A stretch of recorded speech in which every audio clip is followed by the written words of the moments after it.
Hello friends, स्वागत करते हैं आपका स्टडी विद सुहावनी चैनल पे। आज हम इंटमोलॉजी के कुछ क्वेश्चंस करेंगे जिनमें हम देखेंगे कि कौन कौन से एग्रीकल्चर जो इंटमोलॉजी है उसके कौन कौन से इम्पॉर्टेंट क्वेश्चन हैं जो हमारे CUET PG एग्रीकल्चर एग्ज़ाम्स या फिर किसी भी बेसिक जो एग्ज़ाम्स होते हैं एग्रीकल्चर एग्ज़ाम्स उनके लिए बहुत ही ज़्यादा ज़रूरी है। ये जो क्वेश्चन मैं आपको 25 क्वेश्चंस मैं आज आपको कराऊंगी, उन 25 क्वेश्चंस जो होंगे वो जनरली आपके अरुण कत्यायन बेस्ड होंगे। अरुण कत्यायन जो हम लाइन बाय लाइन पढ़ते हैं उसको पढ़ने के बाद उन सारे लाइंस को MCQ में डाइवर्ट किया गया, MCQ में कन्वर्ट किया गया है।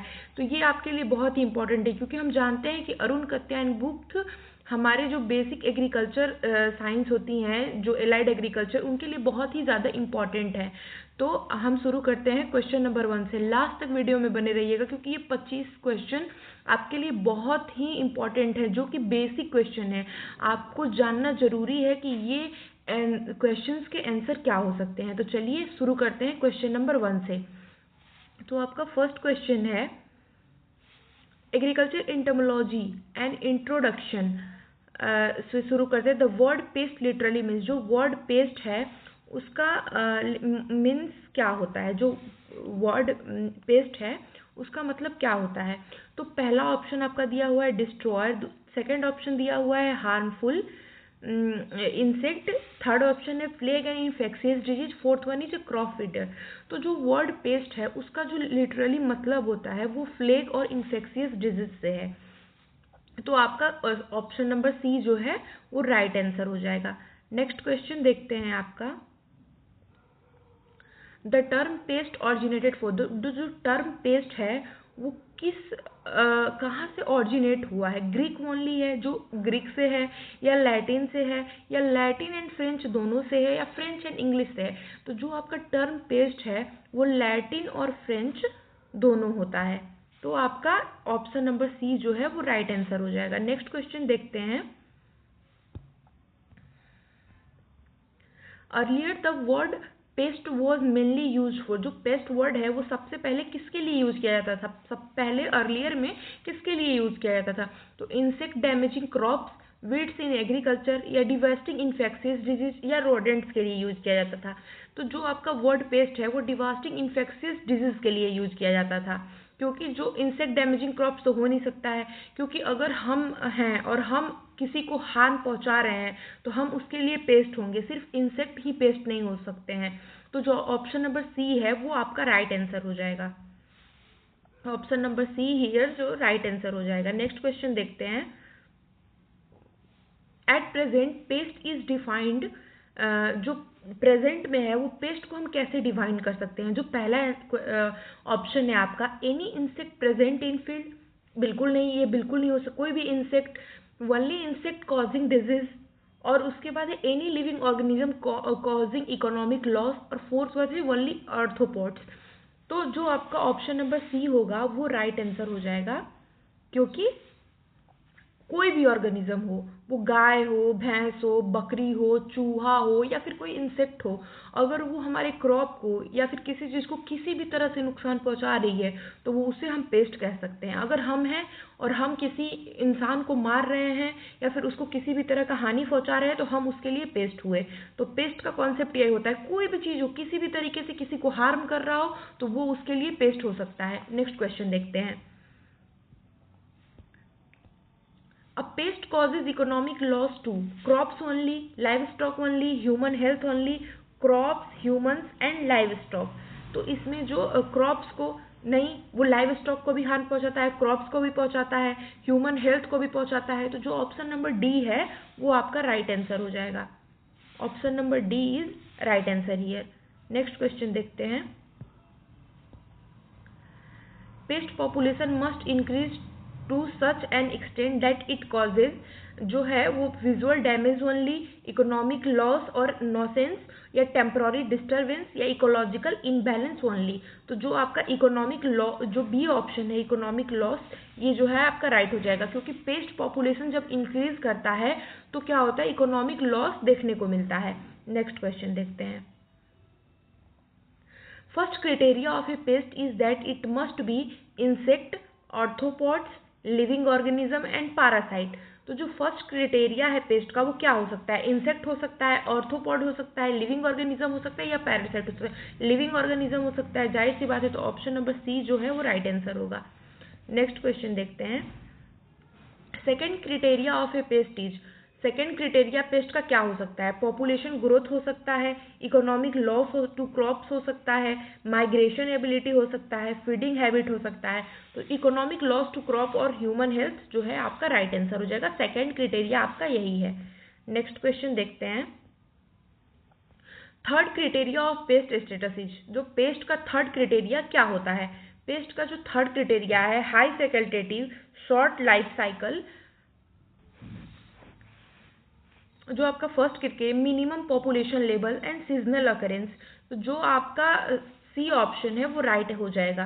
सी ऑप्शन मिनिमम पॉपुलेशन लेवल जो है राइट आंसर हो जाएगा। नेक्स्ट क्वेश्चन देखते हैं। Minimum population level of pest is also known as, जो मिनिमम पॉपुलेशन लेवल है पेस्ट का उसको और क्या कह सकते हैं? डैमेज लेवल कह सकते हैं, थ्रेशोल्ड लेवल कह सकते हैं, कंट्रोल लेवल कह सकते हैं, या इंजरी लेवल हो सकता है। तो जो सबसे कम पॉपुलेशन लेवल पेस्ट होता है जिसपे वो हार्म पहुंचाता है, देखते हैं उसको, ऑब्जर्व करते हैं, उसको हम थ्रेशोल्ड लेवल कहते हैं। तो जो ऑप्शन नंबर बी है आपका वो राइट आंसर हो जाएगा। नेक्स्ट क्वेश्चन देखते हैं। Controlling insect pest below threshold level, अगर थ्रेशोल्ड लेवल से पहले बिलो अगर कंट्रोल इंसेक्ट पेस्ट को कंट्रोल किया जाता है तो उसको क्या कहते हैं? इकोनॉमिक बेनिफिट कहते हैं, पार्शियल बेनिफिट कहते हैं, नो सिग्निफिकेंस कहते हैं, या लो टर्म इफेक्ट कहते हैं, तो उसको लो सिग्निफिकेंस कहते हैं। ऑप्शन नंबर सी जो है वो राइट आंसर हो जाएगा।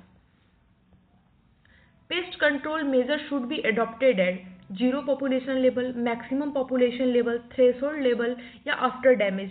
तो जो आपका थ्रेशोल्ड लेवल है वो आपका राइट ऑप्शन हो जाएगा C. C is right answer. Next question देखते हैं। Threshold level is reached after economic injury, threshold level जो रीच होता है आफ्टर इकोनॉमिक इंजरी या बिफोर इकोनॉमिक इंजरी या एट मैक्सिमम डैमेज या आफ्टर हार्वेस्ट। तो जो आपका बिफोर इकोनॉमिक इंजरी जो राइट आंसर है वो बी हो जाएगा। नेक्स्ट क्वेश्चन देखते हैं। Threshold level is also called injury level, threshold level को और किस नाम से जाना जाता है? Injury level, economic level, control level, या पॉपुलेशन लेवल। तो थ्रेशोल्ड लेवल को हम इकोनॉमिक लेवल के नाम से भी जानते हैं। नेक्स्ट क्वेश्चन देखते हैं। टीएल स्टैंड फॉर, जो टीएल है वो इसका फुल फॉर्म क्या हो सकता है? या हो सकता है ट्रीटमेंट लेवल, या थ्रेशोल्ड लेवल, या टॉक्सिक लेवल, या फिर टॉलरेंस लेवल। तो इसको थ्रेशोल्ड लेवल भी कह सकते हैं। TL stand for threshold level. Next question देखते हैं। ईटीएल इज एब्रेविएटेड है, ईटीएल का फुल फॉर्म क्या हो सकता है? Economic toxic level, economic threshold level, economic treatment level, या इकोनॉमिक थ्रेशोल्ड लिमिट। तो इसको इकोनॉमिक थ्रेशोल्ड लेवल इसका कह सकते हैं, एक्सटेंड। ऑप्शन नंबर बी जो होगा वो राइट आंसर हो जाएगा। नेक्स्ट क्वेश्चन देखते हैं। ETL represent paste population density which causes damage, needs control measures, has crossed EIL, is harmless. तो जो ऑप्शन नंबर बी है वो राइट आंसर हो जाएगा, क्योंकि जो इकोनॉमिक थ्रेशोल्ड लेवल है पेस्ट पॉपुलेशन का वो नीड कंट्रोल, जो नीड कंट्रोल का जो नीड होता है उसको वो मेजर करती है। तो इसका ऑप्शन नंबर बी जो है वो राइट आंसर हो जाएगा। नेक्स्ट क्वेश्चन देखते हैं हम। ETL concept was given by, जो इकोनॉमिक थ्रेशोल्ड लेवल कॉन्सेप्ट है वो किसके द्वारा दिया गया था? हेडले के द्वारा दिया गया था, स्टर्न इट एयल के द्वारा दिया गया था, डेविडसन के द्वारा दिया गया था, या मेटकाल्फ के द्वारा दिया गया था? तो ये स्टर्न इट एयल के द्वारा दिया गया था। तो ऑप्शन नंबर बी जो है वो राइट आंसर हो जाएगा। नेक्स्ट क्वेश्चन देखते हैं। Year of ETL concept by Stern et al is 1957, 1958, 1959 या 1960।